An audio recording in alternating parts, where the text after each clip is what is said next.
राना मुबश्शिर साहब, मुझे ये बताइएगा कि कल गुज़िश्ता रोज़ मंसूर अली शाह साहब और जस्टिस आयशा मलिक साहिबा एक समाअत के दौरान उन्होंने रिमार्क्स दिए। उन्होंने कहा कि ये इसमें कुछ आईनी सवालात हैं, लिहाजा ये आईनी बेंच सुनेगा ये केस। और आज फिर हमने देखा कि एक और केस सुप्रीम कोर्ट में इसकी समाअत जारी थी, जिस पर जस्टिस शाहिद वहीद साहब ने रिमार्क्स दिए कि इस केस में तो आईनी शिकों की तशरीह करना होगी।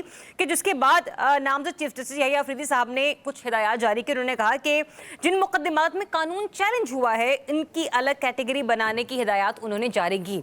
अब जब तक ये आईनी बेंच फाल नहीं हो जाता, पता नहीं चल जाता कि कौन कौन इसके मेंबर होंगे, और अगर हो भी जाता है तो आपको क्या लगता है कि सुप्रीम कोर्ट में अब पिंग पोंग चलता रहेगा केसेस के हवाले से, केसेस की समाअत के हवाले से? ये बड़ा अच्छे वैसे तशबीह दी आपने पिंग पोंग वाली, एंड आई पर्सनली थिंक अभी तो यही चलेगा। अच्छा। जब तक 27वीं आईनी तरमीम नहीं आती उस वक्त एक दूसरे के पास टॉस किए जाती रहेंगी मुकदमात कि जी तुसी सुन लो तो या तुसी सुन लो, तो ये काम चलता रहेगा। लेकिन इसमें एक और चीज़ भी है, देखिए 27वीं आईनी तरमीम जब आएगी और जब वो इम्प्लीमेंट होगी, इम्प्लीमेंट इन ट्रू स्पिरिट, तो फिर जाके चीजें जो है ना स्मूथ होनी शुरू होंगी। 26वीं आईनी तरमीम को तो इम्प्लीमेंट करवा लें। नहीं वो देखें फिर तुसी ऐसी गल्लां कर रहे हो ना कि मैं सारियां गल्लां कर दांगा इत्थे तो फिर मेरे वास्ते अजाब पै जाएगा। सो एनीवेज वो सारी चीजें नहीं हो सकेंगी इमीडिएटली, वो आहिस्ता आहिस्ता होंगी, स्लोली ग्रेजुअली होंगी, it will take some time. ठीक है, सो अभी नहीं होंगी। इट्स टीदिंग प्रॉब्लम्स है, let me put it this way, teething problems है, और ये टीदिंग प्रॉब्लम्स रहेंगी जब तक 27वीं आईनी तरमीम नहीं होगी। उसके बाद जाके चीजें थोड़ी सी स्ट्रीमलाइन होनी शुरू होंगी और फिर उसके कुछ समरात आपको नजर आने शुरू होंगे। बट इमीडिएटली अगर कहा जाए कि राइट वे ये सारी चीजें बिल्कुल स्ट्रीमलाइन हो जाए और सारी केसेस जो है कोई किसी की तरफ टॉस ना करे यहाँ पे केसेस, दैट्स नॉट हैपनिंग। ये कंफ्यूजन रहेगा क्योंकि कई लोग ऐसे हैं, कई जुडिशरी के लोग, जस्टिस साहिबान ऐसे हैं जिनको जो दिल से इस तरमीम को एक्सेप्ट नहीं करते। Let me put it this way, ठीक है, वो माने या ना माने, but they are not accepting it, they are not absorbing it as such. तो उनके कॉन्डक्ट से, कोर्ट में मौजूद उनके कॉन्डक्ट से हमें ये चीजें जो हैं वो आने वाले दिनों में नुमाया होंगी।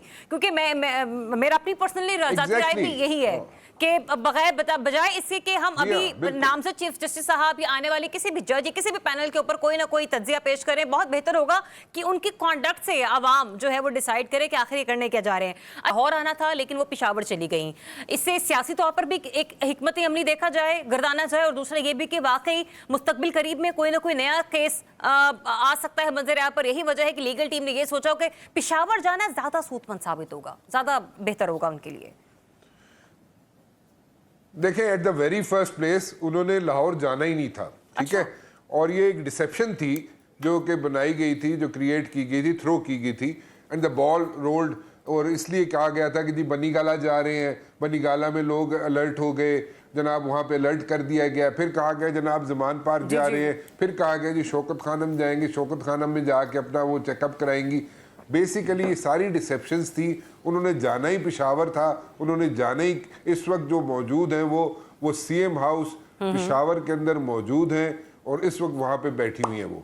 सो ये पहले से ही डिसेप्शन थी। यस, जो आप बात कह रही हैं कि ये एप्रीहेंशंस, यस एप्रीहेंशंस थी, you know they were trying to be very very careful about things कि जनाब ये ना हो कि वो रिहाई उनको मिली है और उसके साथ ही उनको कोई और केस डाल के उनको कहीं फिर दोबारा उनको अंदर ना कर दिया जाए। सो दैट वाज देयर, लेकिन वो डिसेप्शन थी ये लाहौर वाली और बनी गाला वाली। अच्छा, तो राना मुबश्शिर साहब, आप कह रहे हैं कि डिसेप्शन थी, अगर ये डिसेप्शन थी भी तो क्या इस बिना पर कि पंजाब की क़यादत पर एतमाद का फुकदान है, खा वो खान साहब खुद ही क्यों ना हो या फिर कोर कमेटी या फिर सियासी कमेटी अगर मामलात को देख रही है तो?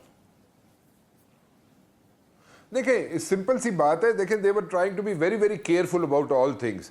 तो वो ये था कि उनकी मूवमेंट जो है इतनी केयरफुल तरीके से हैंडल की जा रही थी कि ये ना हो कि कोई और केस डाल दिया जाए, कोई और पता चले किसी और केस में उनको जनाब पता चले गिरफ्तारी डाल दी गई है।